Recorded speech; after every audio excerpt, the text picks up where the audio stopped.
ఓం ఓం నమః పాణినికాచ్యాయన పతంజలిభ్యః శబ్ద విద్యా సంప్రదాయ కర్తృభ్యః పరమ ఋషిభ్యః నమో మహద్భ్యో మునిభ్యో గురుభ్యః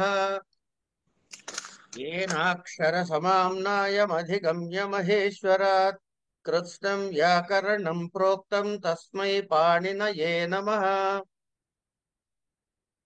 येन धौता गिरः पुंसां विमलैः शब्दवारिभिः तमश्चाज्ञानजं भिन्नं तस्मै पाणिनये नमः वाक्यकारं वररुचिं भाष्यकारं पतञ्जलिं पाणिनिं सूत्रकारं च प्रणतोऽस्मि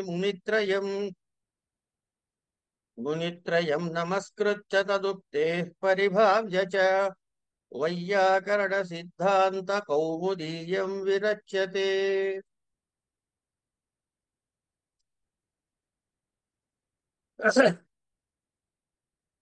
మనం ద్వితీయ విభక్తి ఘట్టంలో ఉన్నాం.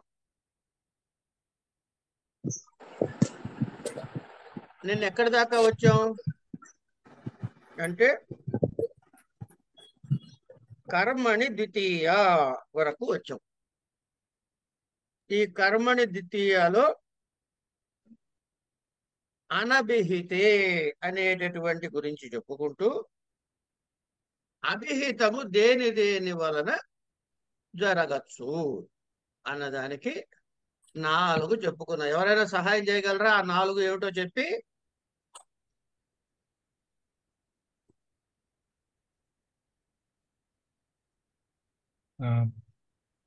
మొదటి ఎగ్జాంపుల్ హరిం భజతి అని. పేర్లు ముందు ఏమిటి ఐటమ్స్? టింగ్, టింగు, ఓకే. ఇన్ను కృత్, తద్దిత, సమాస. ఇంకొకటి చెప్పండి. సమాస. టింగ్, కృత్, టింగు, కృత్, తద్దిత, సమాస. ఇంకొకటి ఉంటున్నా నిపాత. అంతే. నిపాత సంజ్ఞ నేను గ్రూప్ లో పెట్టానండి. మనకి అదే చూసా ఉపయోగపడుతుంది. అమ్మా, ఒక్కటి గుర్తు పెట్టుకోండి, నేనే అథారిటీ కాదు. 1. 2, చాలా మంది చాలా ప్రయత్నాలు చేసి విషయాన్ని ఎంత తేలికగా సరళంగా చెప్పే ప్రయత్నము చేస్తున్నారు. అవన్నీ కూడా మనకి ఉపయుక్తములే. అయితే ఎప్పుడైనా కన్ఫ్యూజన్ వస్తే మాత్రం ఎట్లా బయటపడాలి అనే దాన్ని మీరు ఒక్కసారి ఆలోచించుకోండి అంతే. ఇప్పుడు అష్టాధ్యాయ.com అని ఒక వెబ్సైట్ ఉంది. అద్భుతమైన రిసోర్స్, ఏం డౌట్ లేదు అందులో. అట్లాగే అనేక రిసోర్సెస్ ఉన్నాయి, ఒకటి కాదు. ఇప్పుడు సంసాధిని అని ఒక రిసోర్స్ ఉంది. ఎవరు? యూనివర్సిటీ ఆఫ్ హైదరాబాద్ వాళ్ళు తయారు చేశారు సంసాధిని. అందులో అద్భుతమైన రిసోర్స్ అది సాంస్క్రిట్ కి. ఇవన్నీ టూల్స్ చాలా ఉన్నాయి కనుక ఒక గ్రిప్ వచ్చేసిన తర్వాత రిఫైన్మెంట్ కి మీరు ఎన్నైనా సరే పరిశీలించాలి కూడా. ఇవన్నీ ఒక్కసారి వింటే వచ్చేవి కావు, వస్తాయి పోతూ ఉంటాయి గాలికి. వాటిని నిలబెట్టాలి. వేరే గ్రూప్ లో వచ్చింది, మనకి ఉపయోగంగా ఉంటుందని పంపించాను. ఏం పర్వాలేదు, ఎందుకు పంపించాను అడగలేగా. అదే పంపించచ్చా లేదా ఒకటేంటంటే కొంతమంది అంటే ఈ గ్రూప్ లో లేదు, నా అదృష్టం కొద్దీ నేను ఉన్న వేరే గ్రూపుల్లో ఎక్కడ ఏది కనపడ్డా సరే తెచ్చి వేసేస్తారు. వాళ్ళకి మాత్రం ఒక బిరుదు ఇవ్వాలి, ఎత్తిపోతల శ్రీ అని. ఇక్కడ ఎత్తిపోయటమే. అది ఉపయుక్తం కాదా?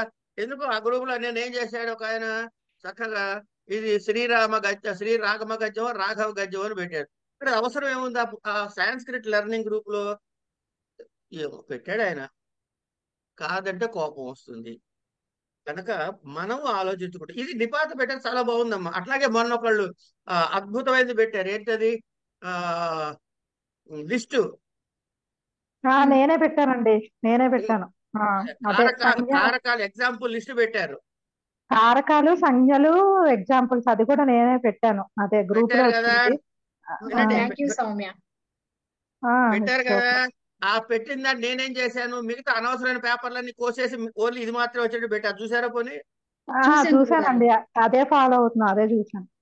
అది అంటే 27 పేజీల్లో 14 పేజీలు తీసేసా. అలానా?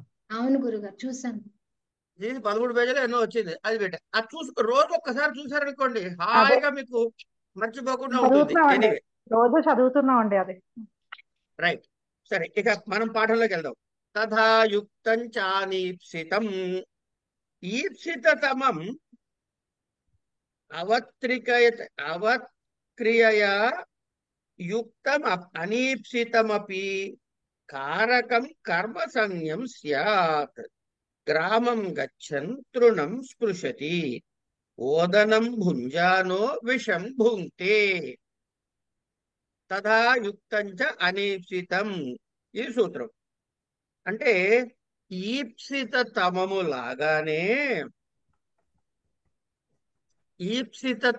లాగానే అదే క్రియతో కూడుకుని ఉన్నా ఎవరు చేయాలి? అదే కర్త చెయ్యాలి, ఇంకోటి ఎవరు చేయడం కాదండి.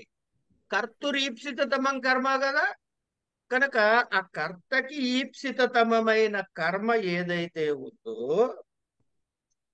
ఆ కర్మకి సంబంధించినటువంటి క్రియ ఏదైతే ఉందో ఆ క్రియతో కూడుకుని ఉన్నటువంటి అనీప్సితము, ఇష్టము లేనటువంటి, ఇష్టము కానటువంటి దానికి కూడా కర్మసంజ్ఞ వస్తుంది.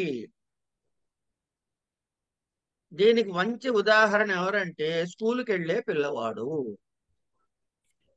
గ్రామం గచ్చన్ తృణం స్పృశతి అన్నాడు. పిల్లాడు స్కూల్కి ఎట్లా వెళ్తాడండి? బ్యాగ్ వేసుకుంటాడు, వెళ్తూ ఉంటాడు. దారిలో ఏది కనిపిస్తే అది ఇట్లా కొడుతూ ఉంటాడు. వాడు వెళ్తూ ఉంటే గడ్డి ఉంది, గడ్డిని ఆ తృణాన్ని ఇట్లా ముట్టుకెళ్ళాడు అనండి, లేకపోతే కాలు గడ్డుపడింది అనండి, ఏదో ఒకటి మీ ఇష్టం. గ్రామం గచ్చన్, వాడు ఇక్కడ ఏంటి కార్యక్రమం? వాడిది గ్రామానికి వెళ్ళటము అన్నది ఈయన ప్రధాన కార్యక్రమం. వెళ్తూ తృణం స్పృశతి, కనుక గ్రామానికి వెళ్ళటము అనే ఈ గమన క్రియను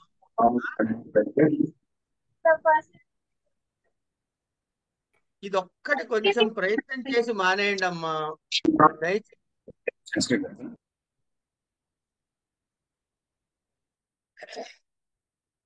మ్యూట్ చేసుకుని ఎంతసేపు అయినా మాట్లాడుకోవచ్చు కదా. రోజు చెప్పాలని నాకు కూడా కొంచెం ఇబ్బంది అనిపిస్తుంది, పెద్దవాళ్ళు కదా అని. సరే, గ్రామానికి వెళ్ళడం వీడి కార్యక్రమం.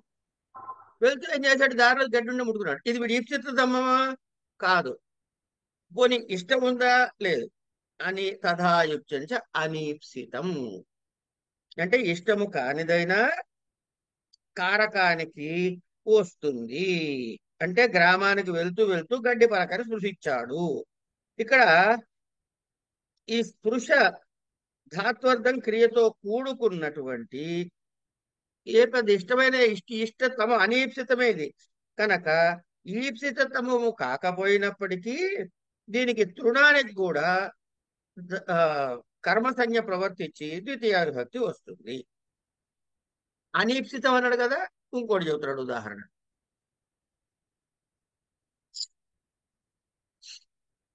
వాడెవడో జైల్లో పెట్టారు, వాడిని చంపేయాలి ఆ రాజుగారు. ఏదో కథ చెప్పుకోవాలిగా మరి. రాజుగారు చంపేయాలి. వాడికి ఏం చేశాడు? వాడికి ఏమైనా అన్నంలో విషం పెట్టి చంపేయండి అన్నారు. వీడు తప్పించుకునే అవకాశం ఏం లేదు. ఎవరికైనా విషం తింటే ఇష్టం ఉంటుందా? విషం తింటే ఇష్టం ఉండదు కదా. అయినప్పటికీ ఈయన ఏమంటున్నాడు ఇక్కడ? ఓదనం భుంజానో విషం భుంక్తే అని ఉదాహరణ ఇచ్చారు. అంటే విషము ఇష్టం లేదు కాయినా ఇక్కడ ఏమవుతోంది? వారికి ఆ ఇష్టము లేకపోయినా అన్నంతో పాటు విషం తిన్నాడు కనుక విషానికి కూడా అనీప్సితమైనప్పటికీ కూడా విషం అని ద్వితీయ విభక్తి వచ్చింది. ఎందుకు? కర్మని ద్వితీయ కాబట్టి. కర్మసంజ్ఞ ఎందుకు వచ్చింది? అనీప్సితం అని తథాయుక్తం చ అనీప్సితం అనే సూత్రము ద్వారా వచ్చింది. కనుక రేపు పరీక్షలో ఇచ్చినప్పుడు ఓల్దనం భుంజానో విషం భుంక్తే అని ఉదాహరణ ఇస్తే అది రాయాలి. కర్మసంజ్ఞ వచ్చే సూత్రము రాయాలి. అనభిహితమైనప్పుడు అన్నదానికి అనభిహితే చెప్పాలి. తర్వాత ఏమన్నా కర్మని తిథియ చెప్పాలి. అనీప్సదాయుక్తాంచ అనీప్సితం వరకు తీసుకొచ్చి చెబితే పెద్ద క్వశ్చన్ అయితే, చిన్న క్వశ్చన్ అయితే ఈ ఒక్కదానికి రైట్. సరే, దీని తర్వాత సూర్యకళ గారు మ్యూట్ చేసుకోవాలి. ఓ.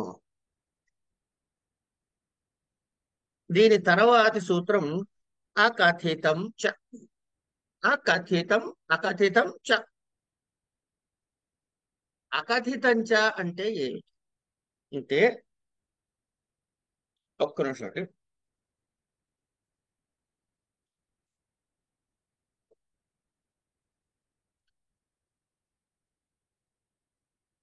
కథితం చ అపాదానాది విశేషై అవివక్షితం కారకం కర్మసంజ్ఞం స్యాత్. అపాదానాది అపాదానాది కారకాలు వచ్చే తావులో అవివక్షితం అంటే వక్తురిచ్చా వివక్ష కదా, ఆయన దాన్ని ఆ కారకంలో ప్రయోగించుక తలుచుకోలేదు. కారకాల్లో ఉన్న విశేషం ఏంటంటే, మాట్లాడదలుచుకున్నవాడు ఏ కారకం కావాలంటే ఆ కారకంలో అనొచ్చు, మాట్లాడదలుచుకోకపోతే అనకపోవచ్చు కాక. కనుక ఆయనకి అపాదానాది కార్యక్రమాలు వాడటం ఇష్టం లేదు. ఇప్పుడు హాయిగా ద్వితీయలో వాడుకోమంటాడు. ఆ కథితంచ అంటే అపాదానాది విశేషై అవివక్షితం కారకం కర్మసంజ్ఞం స్యాత్. ఇప్పుడు ఏమవుతుంది, భాష మొత్తం చెండాలి. ఏది పడితే నా ఇష్టం వచ్చినట్టు మాట్లాడి చెప్పారు కదండి సూత్రం అంటారు. ఇలాంటివి లేకుండా దాన్ని రెస్ట్రిక్ట్ చేసింది ఒక ఇది ఏమిటి, ఇగో ఈ ధాతువులకి మాత్రమే అని చెప్పారు.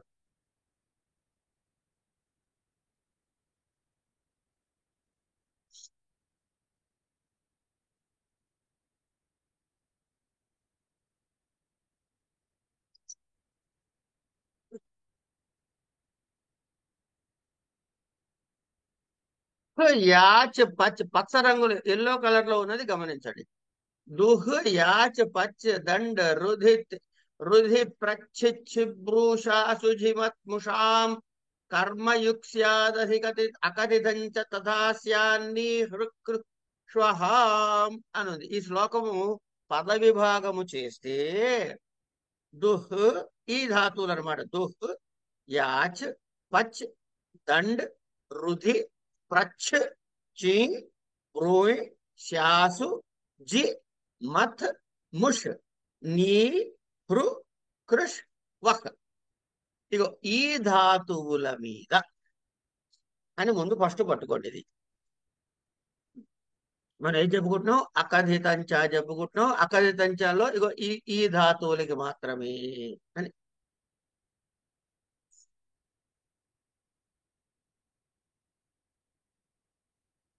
దుహ్యాచి పచ్చి చెప్పిన తర్వాత దుహాదీనాం ద్వాదశానాం తథా నీ ప్రభృతీనాం చతుర్నాం దుహాదీనాం ద్వాదశానాం అంటే ఏమిటైనా ఇవన్నీ ఉన్నాయి, 12 ఉన్నాయా లెక్క పెట్టాలి ఒకసారి. 1 2 3 4 5 6 7 8 9 10 11 12. ఏది కర్మయుక్స్యాత్ అకథితం తథా అని మధ్యలో ఒక వాక్యం వచ్చింది కదా ఈ శ్లోకంలో.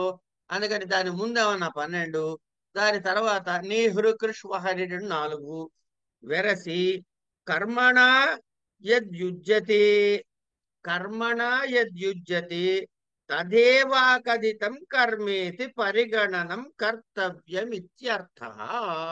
అన్నిటికీ కాదు నాయన, ఇగో ఈ 16టికి కర్మతో సంబంధము ఏర్పడితే కర్మణ యద్యుజ్యతే తదేవ అకథితం కర్మేతి పరిగణనం కర్తవ్యమిత్యర్థ. ఉదాహరణ చెబుతున్నాడు. గాం దోగ్ధిపయ. ఇప్పుడు గమనించండి ఒక్క నిమిషం.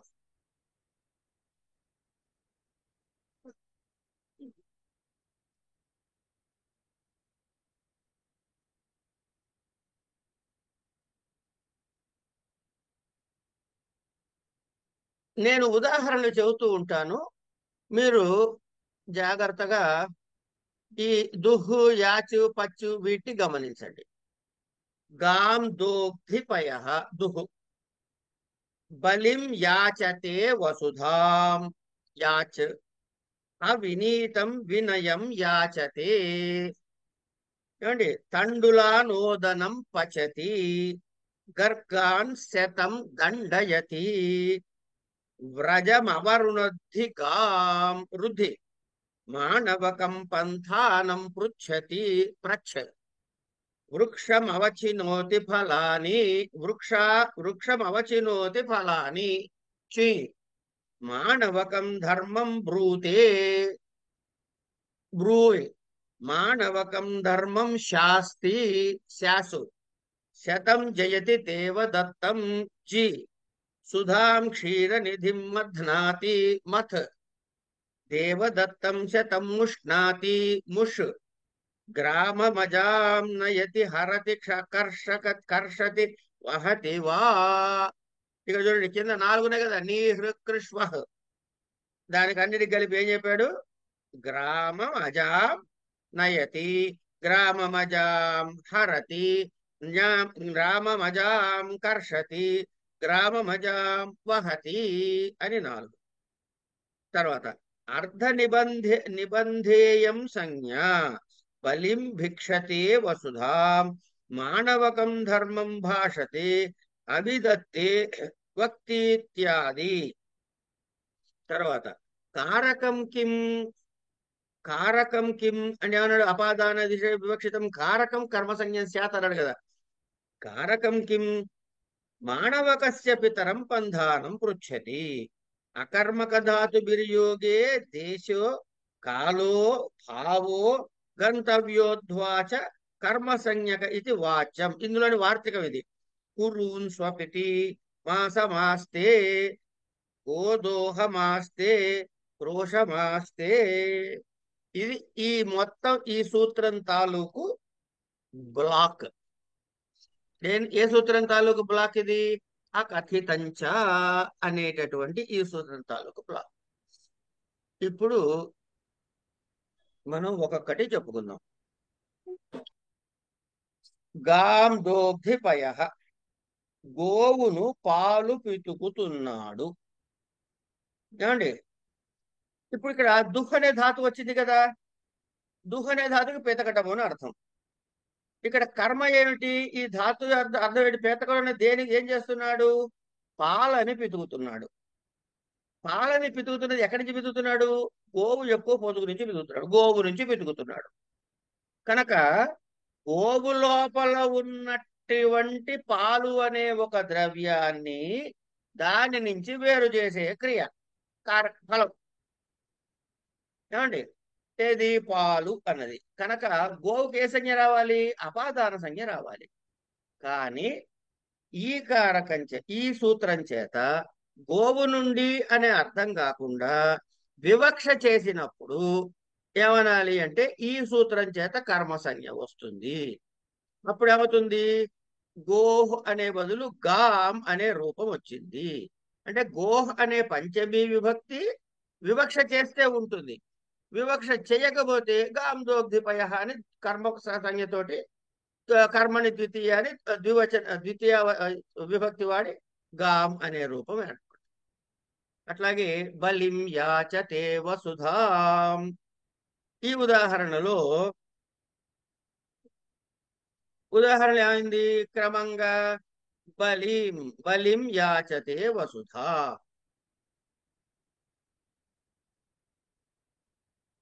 ఇక్కడ ఇచ్చేవాడు వాడు.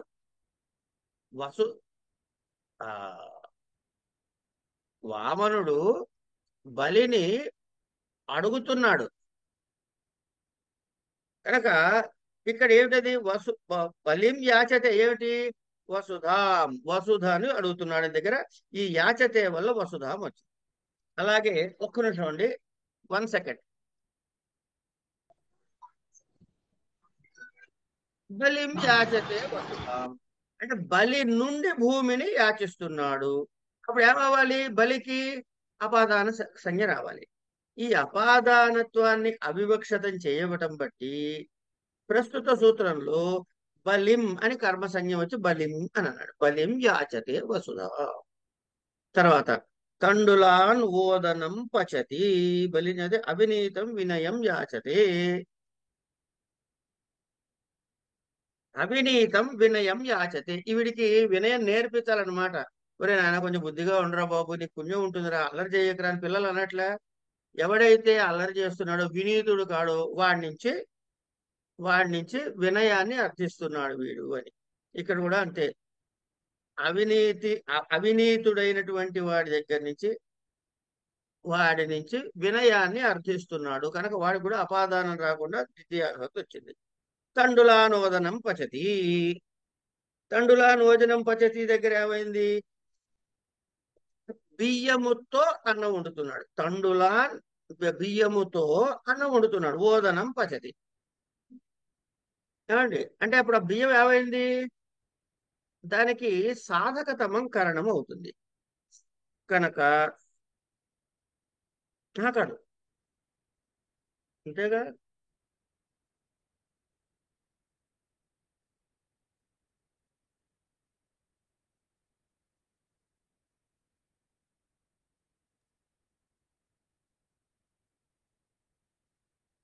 తండ్రులలో అపాదానం ఎట్లా వస్తుంది?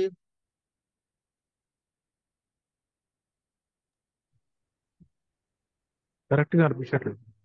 ఆ? కరెక్ట్ గా అనిపించట్లేదు గురుగారు. అపాదానం ఏంటండి? కరెక్ట్ గా అనిపించట్లేదు. ఇది అపాదానం కరెక్ట్ గా అనిపించట్లేదు ఇక్కడ అంటున్నా. ఆ, సరే వెరసి తృతీయ అంటున్నాడు కదా గురుగారు. కర్మకారకం కాకుండా ఇతర కారకం వస్తే దాన్ని వివక్ష చేసి అని చెప్పేసుకుందాం. చెప్పుకుని ఇక్కడ ద్వితీయ ఏమైంది? మళ్ళీ అంటున్నాడు. ద్వితీయ వచ్చింది. ఎందుకు? ఇక్కడ ఏ ధాతు ఉంది? పచ్ అనే ధాతు ఉంది పచ్చి కాబట్టి. ధాతు. ఉం. తర్వాత గర్గాన్ శతం దండయతి అంటే గర్గుడు అనే వాడి దగ్గర నుంచి వాడికి ఏదో శిక్ష వేశారు, అందుకని 100 నాణ్యాలు వాడి దగ్గరికి తీసుకుంటున్నాడు. శతం దండయతి, వాడికి ఏదో శిక్ష. కాసేపు ఏమనుకుందాము, ట్రాఫిక్ సిగ్నల్ జంప్ చేశాడు వాడు స్కూరీ గర్గుడు, వాడి దగ్గర 100 రూపాయలు వసూలు చేశాడు పోలీసు వాడు. అప్పుడు ఏమైంది? వాడి వద్ద నుండి తీసుకోవటం కాబట్టి వాడికి అపాదాన కారకం రావాలి, సంజ్ఞ రావాలి. అది అవివక్షతం చేస్తే అకథితం అనే ఈ సూత్రం చేత గర్గాన్ అని ద్వితీయ వచ్చింది. అట్లాగే వ్రజం అవరుణధిగాం. ఏమండి? వ్రజం పశువుల మందలో గోవుని ఆపుతున్నాడు, నిరోధించి అక్కడికి పోకుండా. అంటే వ్రజమునందలి ఆ ఆ గోవుల యొక్క దీనిలో ఉన్నటువంటి దానిలో నుండి అంటే ఏమైంది అక్కడ? ఆ అధికరణ కారకం వచ్చింది. వ్రజము నందు కదా, ఆ అధికర కారకానికి వివక్ష కానందువల్ల దానికి ఈ వ్రజ శబ్దానికి కూడా సంజ్ఞ ప్రవర్తించి కర్మని ద్వితీయ ద్వారా ద్వితీయ విభక్తి వచ్చింది. తర్వాత గర్గాన్ మానవకం పంధానం పృచ్చతి. మానవకం పంధానం పృచ్చతి. ఏమండి? ఈ మానవకం పంధానం పృచ్చతి అంటే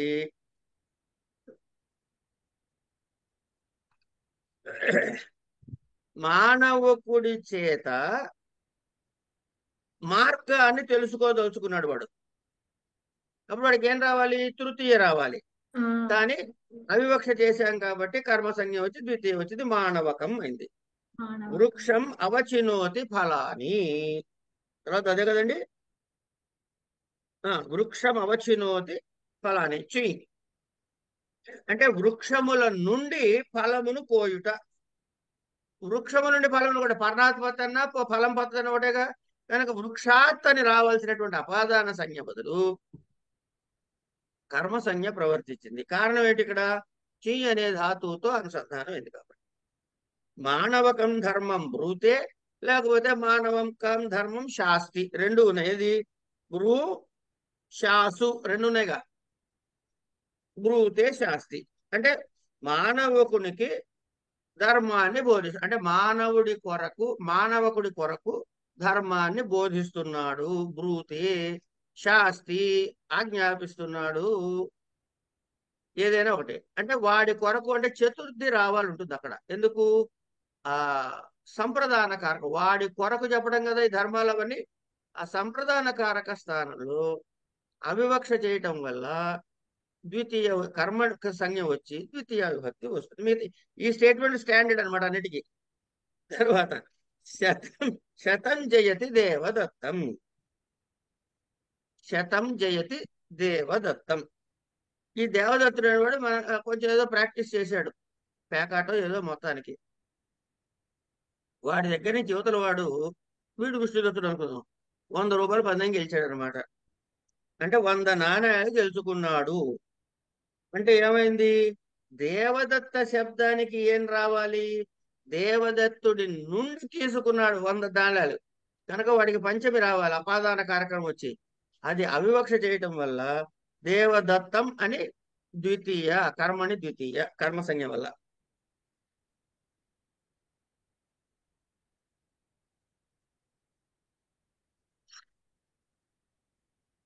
తర్వాత సుధా క్షీరనిధిం మథ్నాతి. వివక్షితం కాదు అని చెప్పడానికి ఎలా గుర్తించాలండి? ఏంటి వివక్షితం కానిది అన్నప్పుడు ఎలా గుర్తించాలి? అక్కడ ద్వితీయలో వాడితే వివక్షితం కానట్టు, ఉమ్, ఆ రావలసినటువంటి కారకమే వాడితే వినియోగిస్తే రానట్టు, వివక్షితం కానట్టు. అదే. ఇది సత్యబాబు గారు జాగ్రత్త, ఇది వినండి, మీరు మంచి ప్రశ్న వేశారు. ఇది ఎట్లా తెలుసుకోవాలని కాదు, ఆ ప్రయోగాన్ని బట్టి ఇది అప్లై అయిందా కాలేదా తెలుసుకోవడమే. ఉమ్, ఇప్పుడు ఇక్కడే తీసుకుందామండి, ఏమిటది? దేవదత్తుడి నుండి 100 నాణ్యాలు గెలుచుకున్నాడు అన్నప్పుడు దేవదత్తాత్ అనాలి కదా, శతం జయతి అని. ఉమ్, అలా అనకుండా శతం జయతి దేవదత్తం అన్నాడు. అచ్చా. అంచేత దేవదత్తాత్ అనకుండా దేవదత్తం అన్నాడంటే అర్థం ఏమిటి? అవివక్ష చేసి అకథితంచ అనే సూత్రం చేత కర్మని ద్వితీయ కర్మ సంజ్ఞించుకుని కర్మ ద్వితీయ వచ్చింది.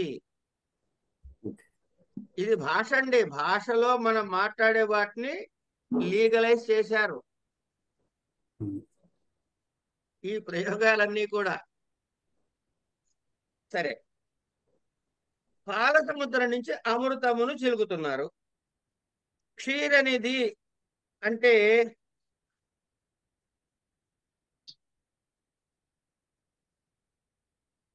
పాల సముద్రము నుండి అమృతాన్ని చిలుకుతున్నారు కనుక పాల సముద్రానికి ఏం రావాలి? కర్మసంజ్ఞ కాదు వచ్చేది. పాల సముద్రానికి అమృతానికి మాత్రమే కర్మసంజ్ఞ వస్తుంది, ఎందుకంటే ఫలాశ్రయం కాబట్టి.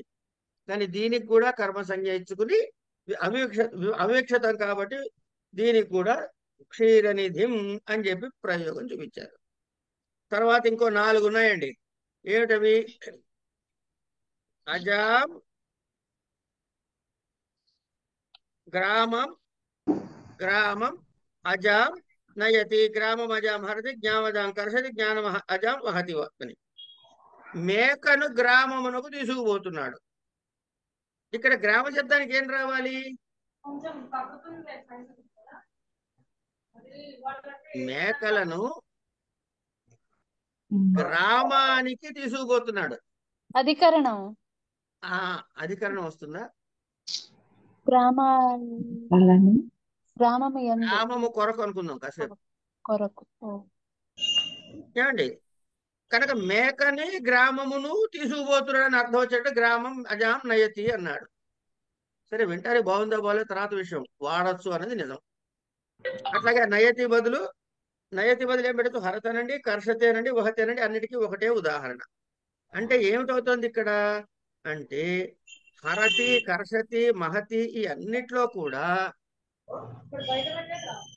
అపాదానాదులు వివక్షితము కానిచో గ్రామాది శబ్దాల కంటే కర్మ సంజ్ఞ వచ్చి ద్వితీయ విభక్తి వస్తుంది. అట్లాగే ఎవరు బాబు? సార్ ఇక్కడ గ్రామే అజాం నయతి కూడా కరెక్టే అంటాడు. అంటే అర్థం గ్రామం అజాం నయతి, గ్రామే అజాం నయతి, రెండింటికి మీనింగ్ ఎట్లా మన తెలుగులో అర్థం చేసుకోవాలంటే డిఫరెన్షియేషన్ ఎట్లా వస్తుంది? ఒక్క నిమిషం వినండి. ఒక నిమిషం వినండి, మీనింగ్ మారదు. సంజ్ఞ మారినంత మాత్రం మీనింగ్ మారదు. Okay okay. అంటే రెండు సబ్స్టిట్యూట్స్ మన మీనింగ్ ప్రకారం. దాని ప్లేస్ లో ఇది వాడుకోవచ్చు అన్నాడు, కానీ మీనింగ్ మారదు.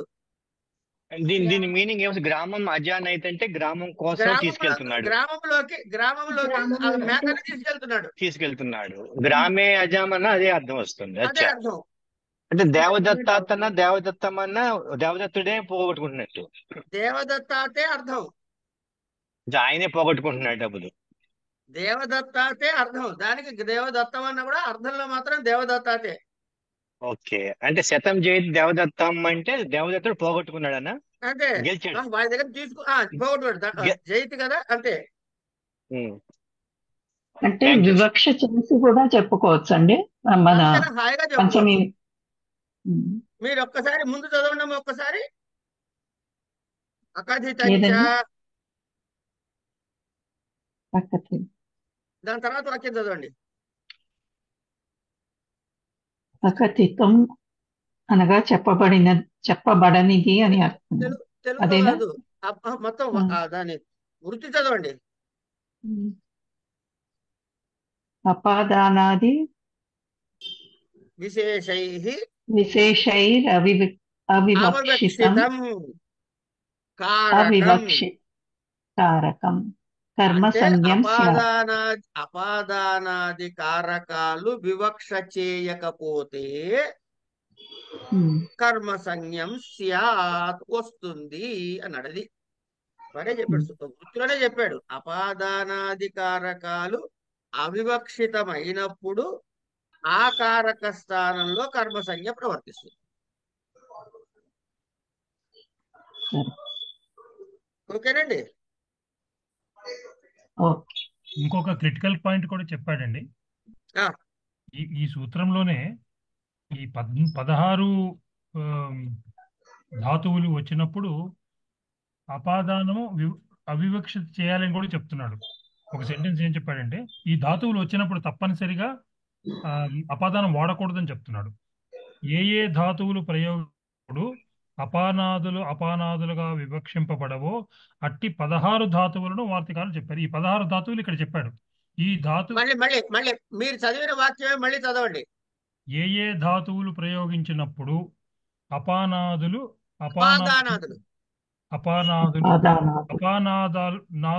వివక్షింపబడవు.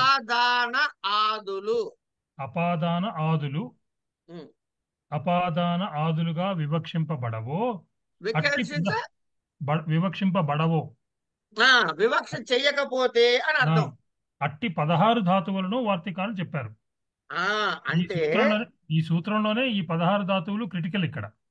ఒక్క నిమిషం, అదే చెప్తున్నా. సూత్రం ఏం చెప్పాడంటే అండి, అకథితంచ అనే సూత్రం ఏం చెప్తుందంటే, సారు చెప్పండి.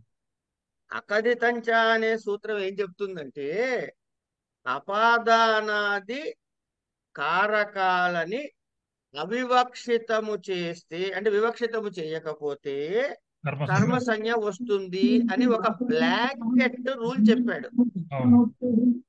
ఇవన్నీ చేస్తే మరి భాష మొత్తం అంతా ఇష్టం వచ్చిన ప్రయోగంలోకి వెళ్ళిపోతుంది కదా. ఇప్పుడు మీకు మిగతావన్నీ గచ్చతి ఇవన్నీ కూడా వచ్చేస్తే అందులో పోతాయి కదా. అవునవును. అందుకని వార్తికకారుడు ఏం చేశాడంటే, నాయన అన్ని కాదురా బాబు, ఈ 16కి రెస్ట్రిక్ట్ చేసుకోండి అన్నాడు. కనుక 16 ధాతువులకి మాత్రమే ఈ రూల్ అప్లై అవుతుంది, నెంబర్ 1.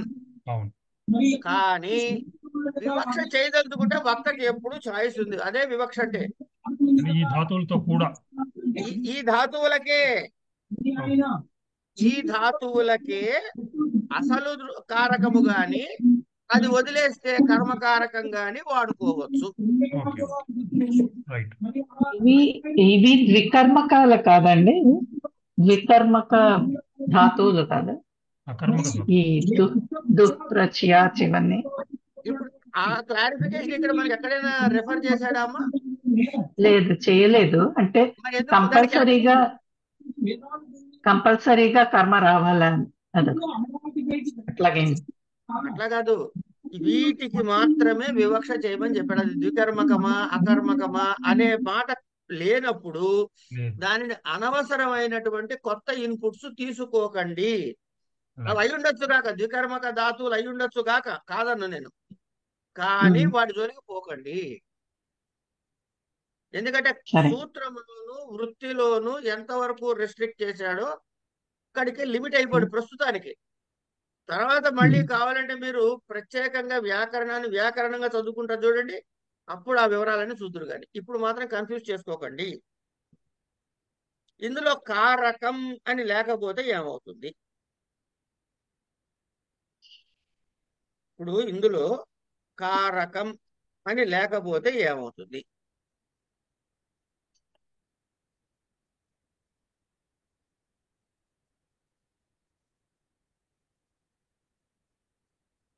ఏమండి?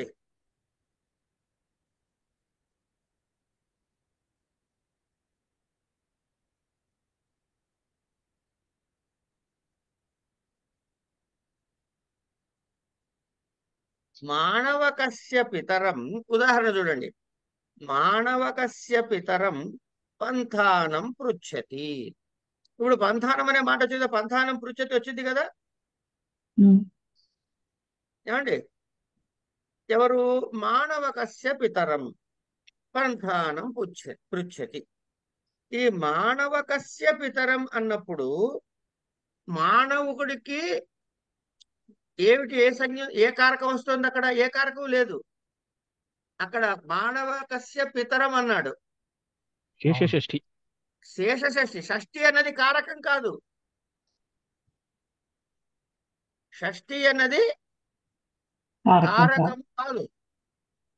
కనుక సూత్రములో కారకం అని అన్నాడు కాబట్టి, అది వృత్తిలో కారకం అని అన్నాడు కాబట్టి, ఈ మానవకస్య అనే దానికి అవివక్ష చేసిన మానవకం పితరం అని అనడానికి లేదు. ఎందుకంటే అది కారకము కాదు కాబట్టి. ఓకే, అది అయిన తర్వాత ఒక వార్తికం ఇస్తున్నాడు. ఏమిటది?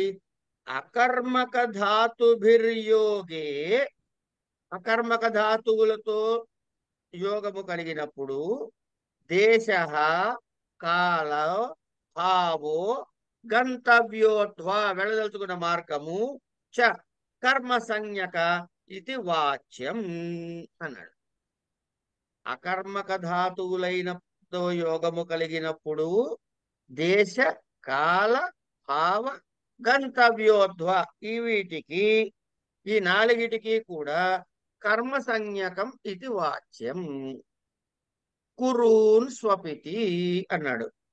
స్వపితి అంటే పడుకున్నాడు. అక్కడ ఎక్కడ పడుకుంటున్నాడు? ఎక్కడ పడుకోవడం దానికి ఏంటిది? అకర్మక ధాతు అది. ఏమండి?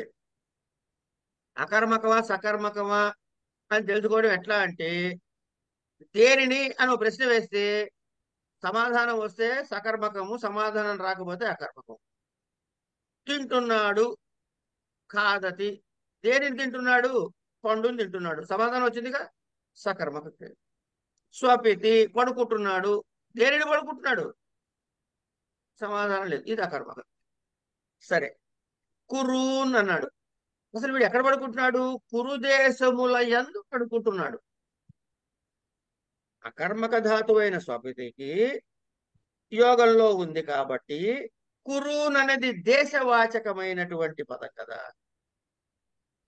కురుదేశాలలో అని, కురుదేశములయందు అని సప్తమి రావటానికి స్థానే కురూన్ అని కర్మ సంజ్ఞ వచ్చి ద్వితీయ విభక్తి వచ్చింది. అట్లాగే మాషమాస్తే,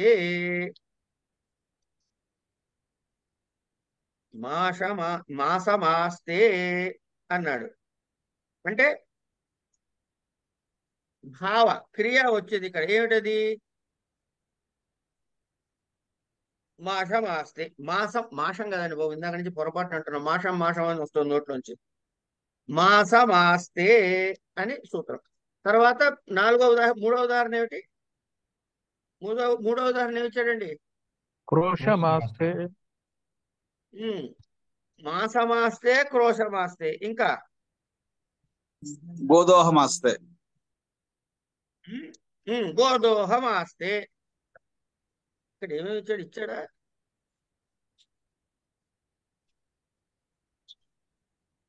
గోదోహమాస్తే, క్రోశమాస్తే అని 4 ఉదాహరణలు ఇచ్చాడు మనకి ఇక్కడ.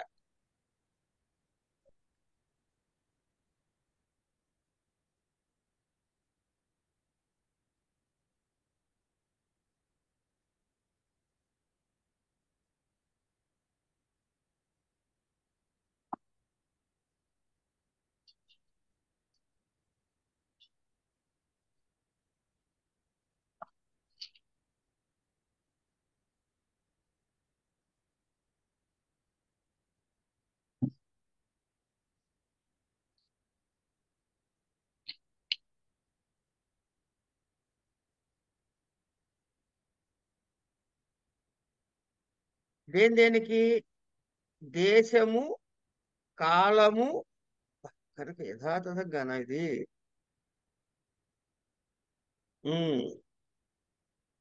ఓకే.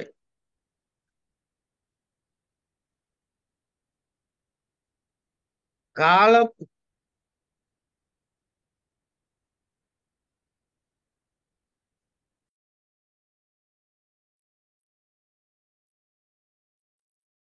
ఇప్పుడు ఈ వార్తికంలో మనం మళ్ళీ మొదటి నుంచి చెప్పుకుందాం ఒకసారి.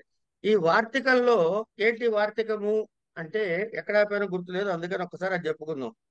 అకర్మక ధాతు వినియోగే దేశకాలో భావో గంతవ్యోద్వాచ కర్మ సంజ్ఞక ఇది వాచ్యం. కురూన్ స్వపితి మాసమాస్తే గోదోహమాస్తే క్రోశమాస్తే. మాసము అన్నది కాలానికి సంబంధించింది, క్రోశము అన్నది ఏమన్నా లెంత్, వెళ్ళదగినటువంటి గంతవ్యోధ్వము అంటే కనుక వెళ్ళదగినటువంటి మార్గమునకు కొలత. భావానికి ఏమన్నా గోదోహము అనేటటువంటివి. ఈ 4టికి 4 ఉదాహరణలు ఇచ్చాడు. మాసమాస్తే 1 నెల రోజులు ఉన్నాడు, అసభువి కదా ధాతువు, అంచేత మాసమాస్తే అంటే అక్కడ 1 నెల రోజులు ఉన్నాడు. ఇక్కడ మాసే అని రావాలి, మాసం అని కర్మ సంఖ్యతో వచ్చింది. ఇది అయిన తర్వాత చాలా ముఖ్యమైనటువంటి ఇంకొక సూత్రం ఉందండి.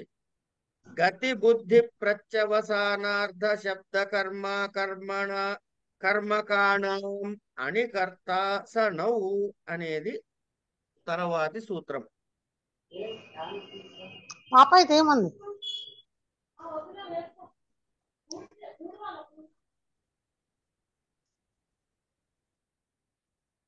గతి బుద్ధి ప్రత్యవసానార్థ శబ్ద కర్మకాణం అని కర్త స నౌ ఇది సూత్రం. ఈ సూత్రాన్ని కొంచెం జాగ్రత్తగా వినండి చాలు. ఏమిటది? గత్యర్థానాం శబ్ద కర్మకాణం అకర్మకాణం చ అణౌ యః కర్త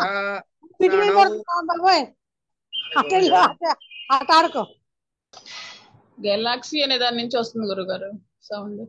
ఏం చెప్తామమ్మా? మ్యూట్ చేసేయండి అందరిని. ఏదైనా ప్రశ్న వేస్తే సమాధానం చెప్పేందుకు ఉండాలి కదా అని అది కట్టేయట్లేదు నేను. నాకు ఒక క్షణం పని, ఎవ్వరూ అన్మ్యూట్ చేసుకోలేకుండా చేయడం అనేది ఒకటే ఒక బటన్ నొక్కితే అయిపోతుంది, కానీ ఎందుకు అని. సరే, గత్యర్థానాం శబ్ద కర్మకాణామకర్మకాణాం చ నౌ యః కర్త సనౌ కర్మ స్యాత్. ఇక్కడ ఒక్కసారి లెక్క పెట్టుకోండి.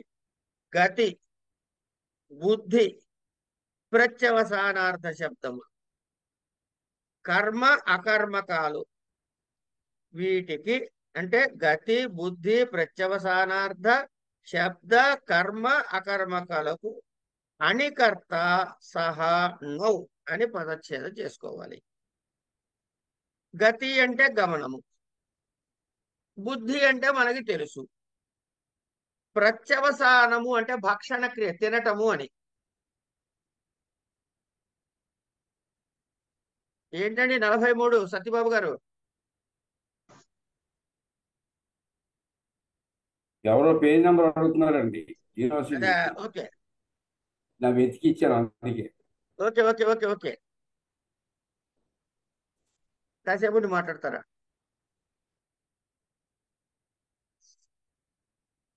ప్రత్యవసానం అంటే భక్షణం. ఈ అర్థములు కలిగిన ధాతువులు, ఈ అర్థములు కలిగిన ధాతువులు, ఇదే ధాతువులు కాదండి, గతి. ఈ అర్థములు కలిగిన ధాతువులు శబ్దము కర్మగా కలిగిన ధాతువులు, అకర్మక ధాతువులు వీటితో సంబంధం ఉండగా, వీటితో సంబంధము ఉండగా అన్యంతావస్థలో చెప్తా. అన్యంతావస్థ అంటే కంగారే పడకని చెప్పుకుందాం. అన్యంతావస్థలో ఏది కర్తో అది న్యంతావస్థలో కర్మ సంజ్ఞని కలిగి ఉంటుంది. ఇది మనం అర్థం చెప్పుకుందాం. ఏమండి?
శత్రవః స్వర్గం అగచ్చన్.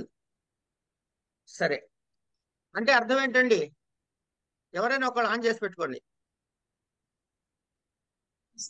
శత్రువులు స్వర్గానికి వెళ్ళారు. వెళ్ళారు. వెళ్ళారు. అంతే కదండి? రైట్. ఇప్పుడు ఒక్క నిమిషం చూడండి ఇక్కడ.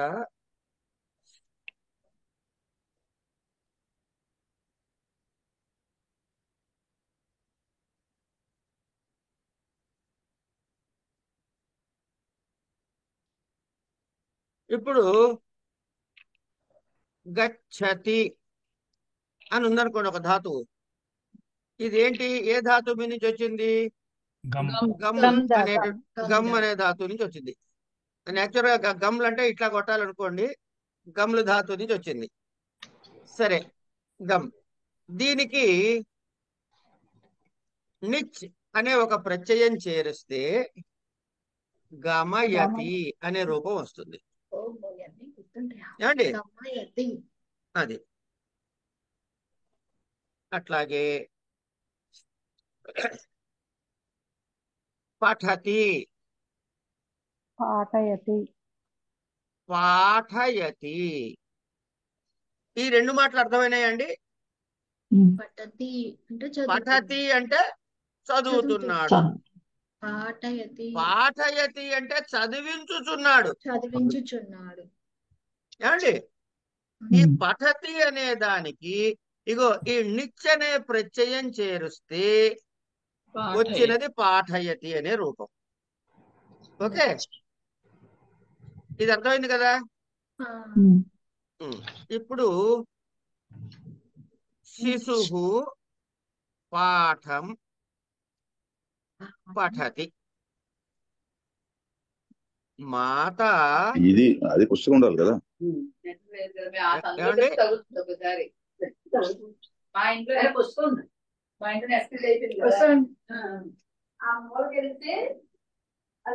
ఆ గదిలో ఆ మూలకి వెళ్తే మీ నెట్ మాకు తగులుతుంది అనమాట. నా మొబైల్ వస్తుంది. మాకు ఇక్కడ ఇంట్లో ఆ బీరువా మూల కూర్చుని సినిమా చూస్తున్నాం మేము. మీరు నెట్ కనెక్ట్ చేసుకుని ఆ బీరువా మరి ఆ మూల కూర్చునే సినిమా చూసేది కదమ్మా.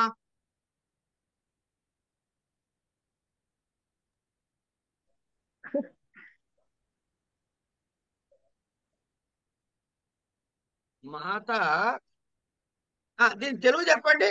శిశువు పాఠం పఠతి, తెలుగులో చెప్పండి. శిశువు పాఠం చదువుతున్నాడు. రాస్తా ఉండండి. శిశువు పాఠము చదువుతున్నాడు, అంతేనా? ఇప్పుడు తల్లి శిశువుతో పాఠం చదివిస్తున్నది అంటానికి ఏమంటాం? పాఠం పాఠయతి. తెలుగులో చెప్పమ్మా. తల్లి శిశువును శిశువుతో ఒక్క నిమిషం అండి, ఒక్కళ్ళు చెప్పండి. తల్లి శిశువును చదివించుచున్నది, పాఠము చదివించుచున్నది. శిశువు అంతే కదా? కరెక్ట్ కాదనుకుంటా, శిశువు చే అనాలి. శిశువుతో శిశువుతో ఉండాలి కదండి.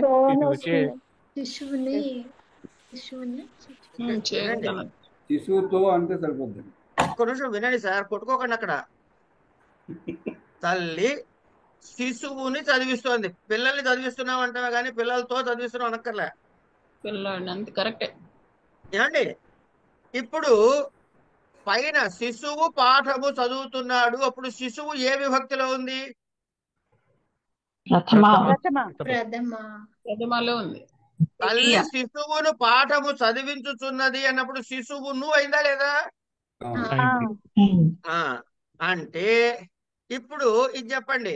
ఈ ఈ గమయతి పాఠయతి పఠతి పాఠయతి ఉంది కదా, పాఠయతి అన్నది నిజంతమా అనిజంతమా? నిజంతం. నిజంతము. పఠతి అనిజంతము. ఇందులో మనకేం గొడవలు లేవు కదా? ఏమ్మా? కొట్లాటలు లేవు. లేవు. ఇప్పుడు ఏమైంది ఇక్కడ గమనించండి. మీకు తెలుగులో ఎందుకు చెబుతారంటే శిశువు అన్నది ఏ విభక్తిలో ఉంది? అదే ఇక్కడ ఇక్కడ చదువుతున్నాడు అన్నది అనిజంతమైన ధాతువా నిజంతమైన ధాతువా?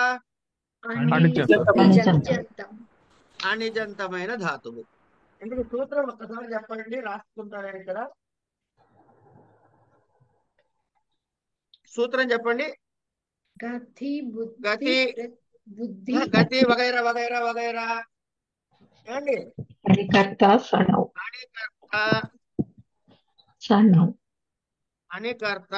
సణౌ, ఇది కదా? సరే, ఈ పఠతి పాఠయతి అయింది, గచ్చతి గమయతి అవుతుంది, అంతే కదా? అంతే.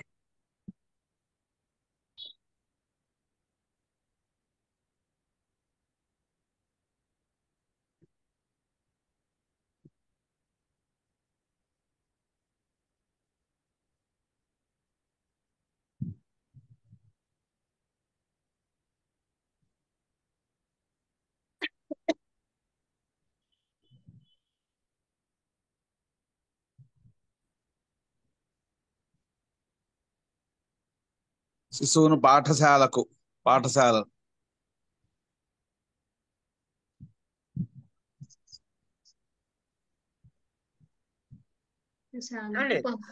ఇప్పుడు ఈ అనిజంతమైనది పైన అది నిజంతముగా వాడినప్పుడు పైన కర్త ఎందులో ఉన్నాడు? అనిజంతంలో. నిజంతంలోకి వచ్చినప్పుడు కర్త, ఈ శిశువు అనే కర్త ఎలా మారాడు? ద్వితీయ. ఈ సూత్రం అర్థం అంతే, ఇంకేం లేదు. ఏమండి? ఈ సూత్రం అర్థం ఇంతే. అయితే మరి ఇంత పొడవు సూత్రం ఉంది కదండి అని అంటే ఏ కండిషన్స్ లో ఇది అవుతుందో చెప్పాడు. ఏమిటవి? గతి, బుద్ధి, ప్రత్యవసానార్థ, శబ్ద, కర్మ, అకర్మకాండ. ఈ 6 రకాలైనప్పుడు మాత్రమే ఈ సూత్రము ప్రవర్తిస్తుంది. ఇది అయిపోయిందా కాలేదా? ఇప్పుడు శత్రువః స్వర్గం అగచ్చన్. ఈ అగచ్చన్ అన్న దానికి నిజంత రూపం ఏమిటి? అగమయత్. ఏమండి? ఏం చేశాట? శత్రువులు స్వర్గానికి వెళ్ళారండి. ఇప్పుడు శత్రువుని స్వర్గానికి పంపించిన వాడు ఎవడు? హరి. హరి హరి పంపించాడండి స్వర్గానికి వెళ్ళి. కనుక హరి శత్రూన్ శత్రూన్ శత్రూన్ స్వర్గం అగమయత్.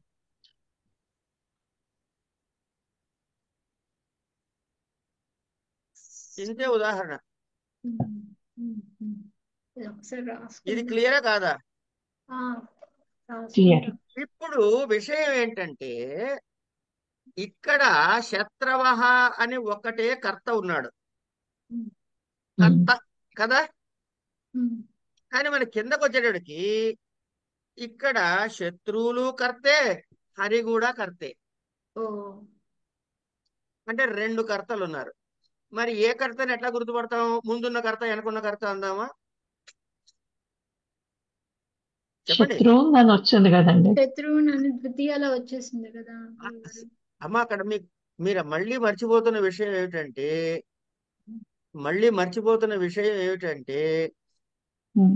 కారకము వేరు, విభక్తి వేరు. కారకము వేరు, విభక్తి వేరు. ఇక్కడ శత్రువుని అనే దగ్గర కర్తే, వాడు కూడా కర్తే శత్రువుల్ని పంపించాడు. అదే ఇక్కడ శత్రువునని కర్మక సంజ్ఞ వచ్చింది, దానికి బానే ఉంది అక్కడి వరకు.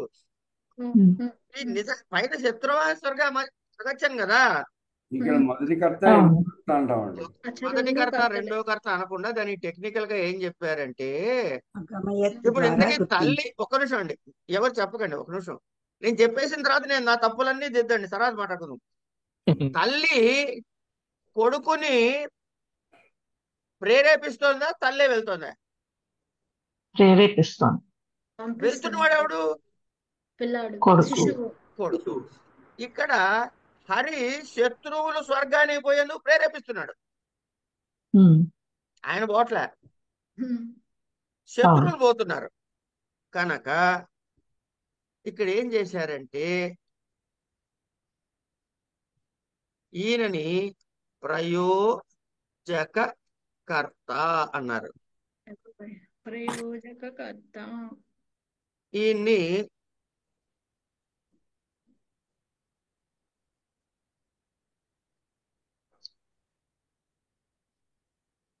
అన్నారు, అంతే తేడా. ప్రయోజకర్త. ఓకే.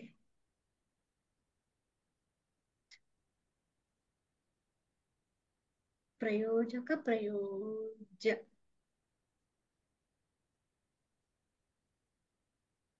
తెలుగు కూడా కష్టంగా ఉంది. ఏమండి? శత్రవః స్వర్గం అగచ్చన్. అగచ్చన్ అనేది బహువచనం. ఎందుకు? శత్రవః అన్నది కర్త బహువచనంలో ఉంది కాబట్టి ఇక్కడ అగచ్చన్ అని బహువచనంలో చెప్పాం.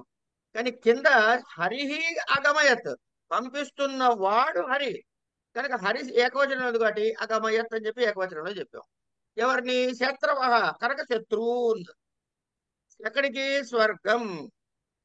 కనుక ఇక్కడ అగచ్చన్ అనేది నిజంతము నిత్య ప్రత్యయము చేర్చనప్పుడు అంచేత కర్త, దానికి ఆ క్రియకి నిత్య ప్రత్యయం చేరిస్తే నిత్య ప్రత్యయ అవస్థలో అంటే అగమయత్ అనే అవస్థలో సంబంధం ఉన్నప్పుడు దానికి కర్మ సంజ్ఞ వచ్చింది. దేనికి? ఈ ఈ ఈ శత్రవః అనే దానికి. ద్వితీయ వచ్చి శత్రూన్ అనే రూపం ఏర్పడింది. ఎందుకుట ఇక్కడ అంటే గమ్ అనే ధాతువు గత్యర్థక ధాతువు కనుక. ఓకే.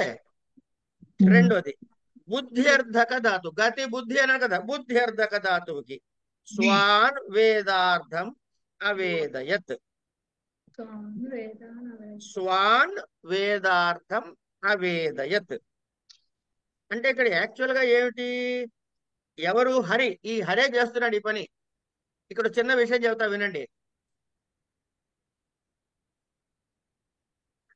మనకి ఎన్నున్నాయండి? ఒక్కసారి చెప్పండి. గతి, బుద్ధి. ఇక్కడ చూసి చెప్పండి. గతి, ప్రత్యవసానం, కన్నాడు శబ్ద కదా. కర్మ గతి బుద్ధి ప్రత్యవసానం అకర్మ శబ్ద కర్మ శబ్ద అకర్మ. కర్మ కర్మాణం. ఇక కింద శ్లోకం చూడండి ఒకసారి. శత్రూన గమయత్ స్వర్గం వేదార్థం స్వాన వేదయేత్ ఆశయాచ్చామృతం దేవాన్ వేదమధ్యాపయన్ అధ్యాపయన్ ద్విధిం ఆసయత్ సలిలే పృథ్వీం యస్స మే శ్రీహరిర్గతి అని ఒక శ్లోకం రాసేసాడు ఆయన. అంటే అన్నిట్లోనూ ప్రయోజకకర్త హరి, అన్నిట్లోనూ ప్రయోజకకర్త హరి. ఈయనేం చేశాడు? శత్రూన్ అగమయత్ స్వర్గం. హరి శత్రూన్ స్వర్గం అగమయత్, అంతే కదా. అట్లాగే రెండోది బుద్ధికి ఏం చెప్పాడు? స్వాన్ వేదార్థం అవేదయత్. స్వాన్ వేదార్థం అవేదయత్. స్వాన్ అన్నది ద్వితీయ విభక్తి. ప్రత్యవసానార్థంలో ఏం చెప్పాడు? దేవాన్ అమృతం ఆశయత్. దేవాన్ అమృతం ఆశయత్ అంటే అమృతము తాగారు. భక్షణార్థంలో వచ్చేసింది ఆశధాతువు. దేవాన్ అనే చోట ఆ శబ్దం కర్మ సంజ్ఞ వచ్చింది. లేకపోతే ఏమిటవుతుంది? లేకపోతే ఏమవుతుంది? దేవతలు అమృతము తాగారు అని చెప్పాలి. ఇప్పుడు ఏం చెబుతున్నాడు? హరి దేవతలని అమృతము తాగేలా చేశాడు అంటున్నాడు. అంతే తేడా. ఇది ప్రత్యవసానార్థం. శబ్ద కర్మకంతులో ఏం చెప్పాడు? వేదం విధిం వేదం అధ్యాపయత్. ఆశయచ్చామృతం దేవాన్ అయిపోయిన తర్వాత ఆశయ దేవాన్ వేదం అధ్యాపయన్ విధి అధ్యాపయత్ విధిం విధిం వేదం అధ్యాపయత్. ఎవరు? హరి. హరి విధిం విధి అంటే ఎవరు? ఇప్పుడు వేదములను బ్రహ్మకి ఉపదేశించి నేర్పించిన వాడు ఎవడు? హరి. హరి. అందుకని నిచంత ప్రయోగంలో అధ్యాపయత్ అన్నాడు. కాబట్టి నిజంత ప్రయోగం వచ్చింది కాబట్టి విధిం అని చెప్పి విధికి నేర్చుకున్న విధి అనే దగ్గర బదులు విధిం అని వచ్చి హరిహి అని ముందొస్తుంది. అలాంటి అన్నిటికీ సహా యహ స మే శ్రీ హరిర్ గతి అని ఒక శ్లోక రూపంలో దానికి అర్థం వచ్చేలాగా రాశారు. అది వేరే విషయం. శబ్ద కర్మధాతువులో విధికి వేదము నేర్పించుట. తర్వాత అకర్మక ధాతు యోగములు అన్నాడు. అకర్మక ధాతు యోగంలో ఏం చెప్తున్నాడు? పృథివీం సలిలే అసయత్. ఆసయత్ అంటే నీళ్లలో నుంచి పృథివిని పైకి తీసుకొచ్చాడు. రసధాతువు అంటే అర్థం ఏంటి? ఉండుట అని అర్థం. పృథివీ ఎక్కడుంది? భూమిలో ఉంటే దాన్ని పైకి తీసుకొచ్చాడు కనుక పృథివీం అనేటటువంటి రూపం వచ్చింది. ఎవరు? హరి ఆసయత్ సలిలే పృథివీం అని ఉదాహరణ. ఇట్లా అన్యంతావస్థ న్యంతావస్థ తర్వాత ప్రయోజకకర్త ప్రయోజ్యకర్త ఈ మాటలు కన్ఫ్యూజ్ అవ్వాల్సిన అవసరం లేదు. చాలా సింపుల్ అన్నమాట.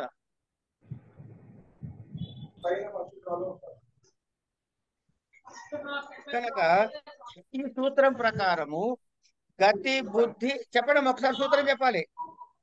గతి బుద్ధి అణికర్త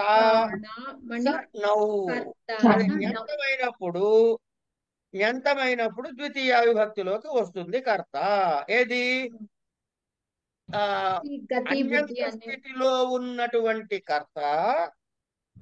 అన్యంత స్థితిలో ఉన్నటువంటి కర్త ప్రథమలో ఉంటాడు. అక్కడ ఉన్నాడు కాబట్టి ఆయన ఇక్కడ దేనిలోకి వస్తాడు? ద్వితీయ కర్మక సంజ్ఞ పొందుతాడు. ప్రయోజకకర్త ప్రథమలోనే ఉంటాడు. ఎందుకు ప్రథమలో ఉంటాడండి ప్రయోజకకర్త? అదొకటి చెప్పుకోవాలిగా మరి మనం.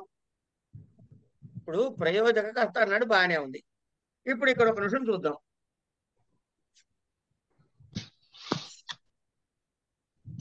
ఏది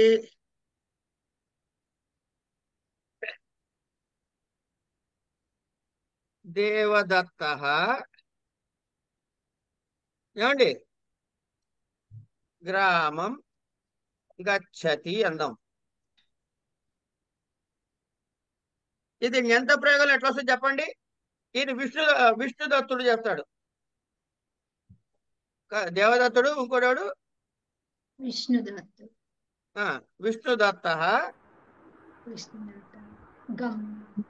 దేవదత్తం గ్రామం గమయతి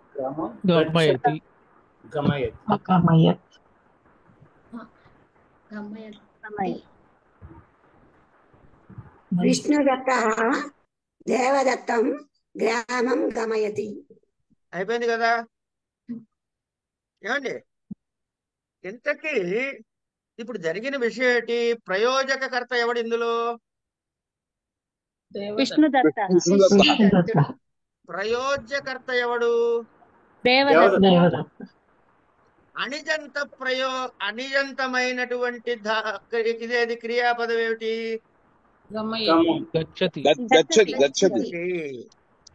నిజంతమైన క్రియాపదం ఏది?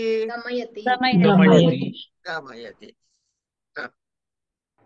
అనిజంత ప్రయోగములో కర్త ఎవరు? దేవదత్త. దేవదత్త ఏ విభక్తిలో ఉంది? ప్రథమ విభక్తిలో ఉంది. అవునా కదా? అవును. ప్రథమ విభక్తిలో ఉంది. ఎందుకు? దేవదత్త కర్త ఎవడక్కడ? దేవదత్త. సూత్రం ఏమిటి?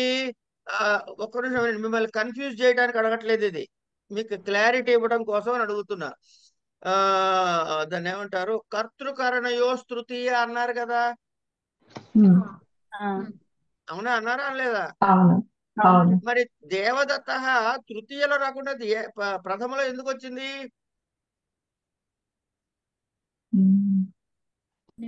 ఇది అభిహితమైంది కనుక. అది కావాల్సిన మాట. గచ్చతి అనేటటువంటి క్రియలో ఏమండి అనుకూల వ్యాపారాశ్రితుడు ఎవడు? దేవదత్తుడు. ఫలాశ్రయం ఏమిటి? గ్రామము. అందుకని గ్రామం కర్మ సంజ్ఞ ప్రవర్తించింది. దేవదత్తుడికి ఏమొచ్చింది? కర్తృసంజ్ఞ ఉంది. కర్తృసంజ్ఞ విభక్తి ఏమొచ్చింది? ప్రథమ వచ్చింది. ఎందుకు తృతీయ రాలేదు? ఆయన అభిహితుడు కనుక. ఇక్కడ వరకు వచ్చాం కదండి. రెండో వాక్యం తీసుకుందాం. విష్ణుదత్త దేవదత్తం గ్రామం గమయతి.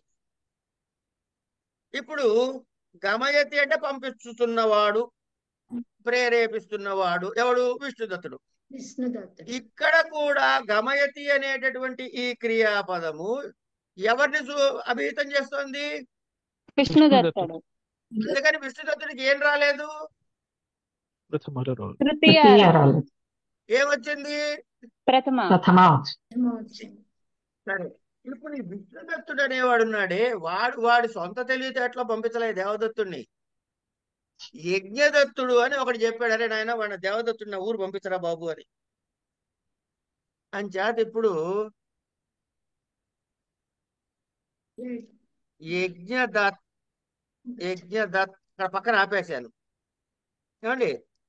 దేవదత్తం గ్రామం గమయతి అని రాద్దాం. ఇప్పుడు ఈ యజ్ఞదత్తుడికి ఏ విభక్తి రావాలి?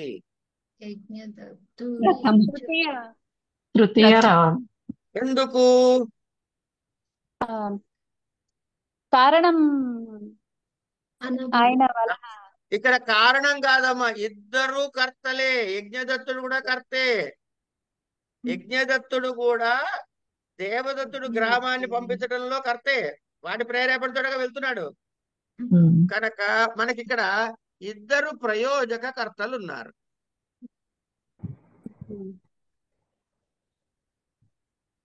యజ్ఞదత్తేన విష్ణుదత్తః ఇప్పుడు ఇక్కడ ఎంతమంది ప్రయోజక కర్తలు ఉన్నారు?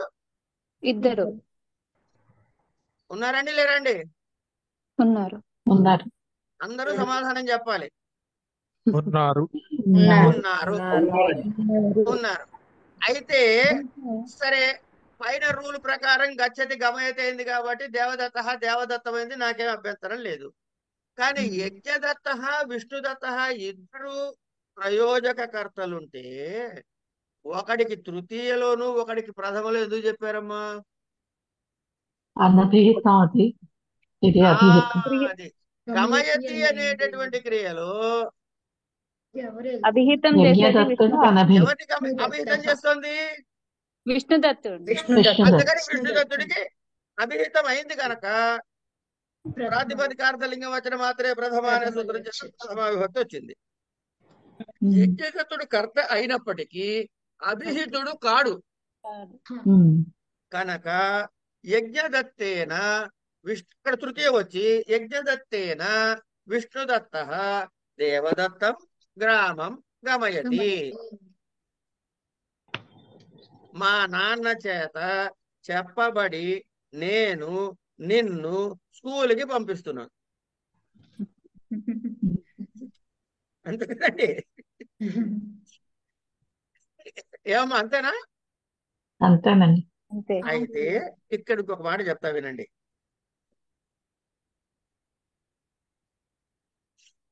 ఇక్కడ అన్యంతానాం గమయతి దేవతతో యజ్ఞయుత అన్న తర్వాత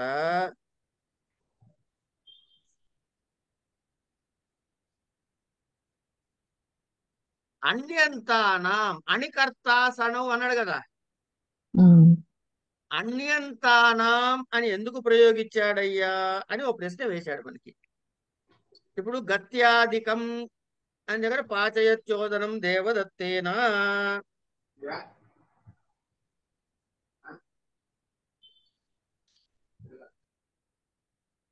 ఇప్పుడు పాచయతి, ఇది వినండి ఉదాహరణ.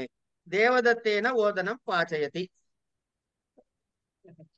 దేవదత్తేన ఓదనం పాచయతి అంటే దేవదత్తుడి చేత అన్నము వండబడుతోంది. మరి ఇక్కడ దేవదత్తం అని రాలుగా, హరిహి దేవదత్తం ఓదనం పాచయతి అనాలిగా. హరిహి లేదు కదండి ఇందులో. తెచ్చి పెట్టుకోమ్మా కాసేపు, లేదా మీ పేరు రాసుకోండి, నాకే అభ్యంతరం లేదు. పాచయతి అని చెప్పి ఒక నిజంతో వచ్చింది కదా, ఆ ప్రయోజకర్త ఎవడో ఒకటి ఉండాలి అక్కడ.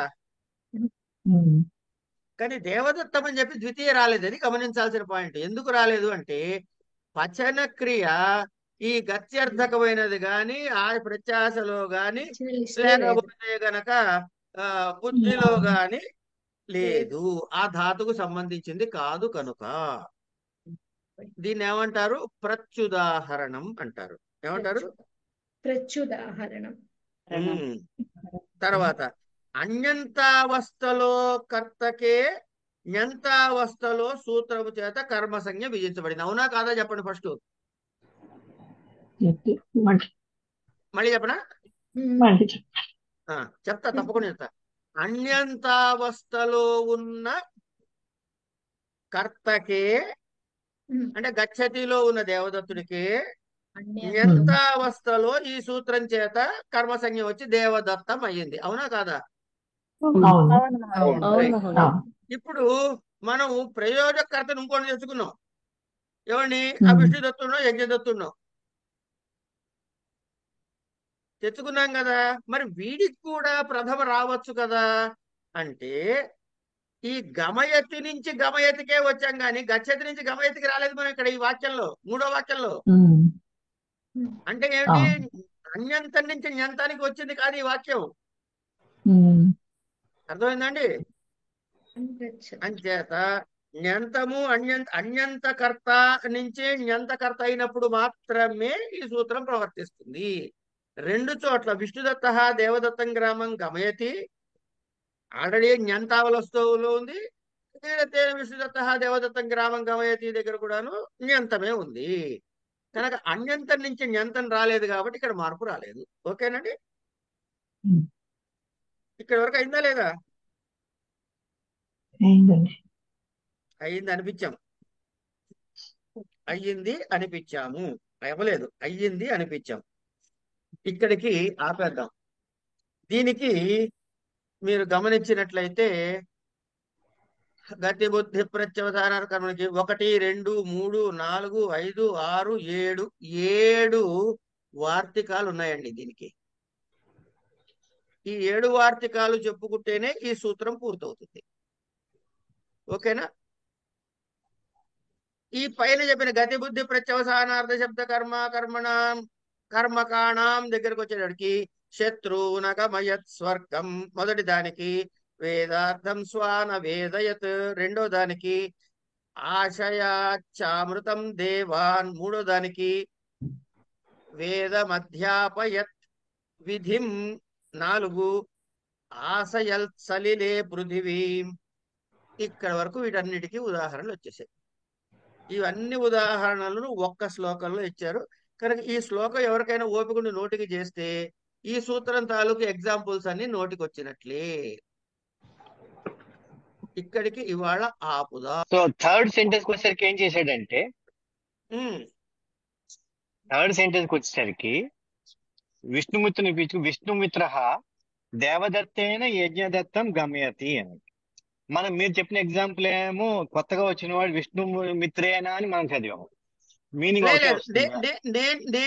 నేనే పొరబడ్డాను ఇక్కడ. విష్ణుదత్తే ఇక దీన్ని మారుద్దామా, దీన్ని మారిసే పని అయిపోతుందిగా. వాడు అంటాడు సెకండ్ ఏజెంట్ కూడా ఏజెంట్ కి మార్చాలంటాడు. యజ్ఞదత్త దేవదత్తం గ్రామం గమయతి అండి సెకండ్ సెంటెన్స్. ఏమండి, మూడో వాడు విష్ణుదత్తం తీసుకుంది అక్కడికి, ఇంతే కదా.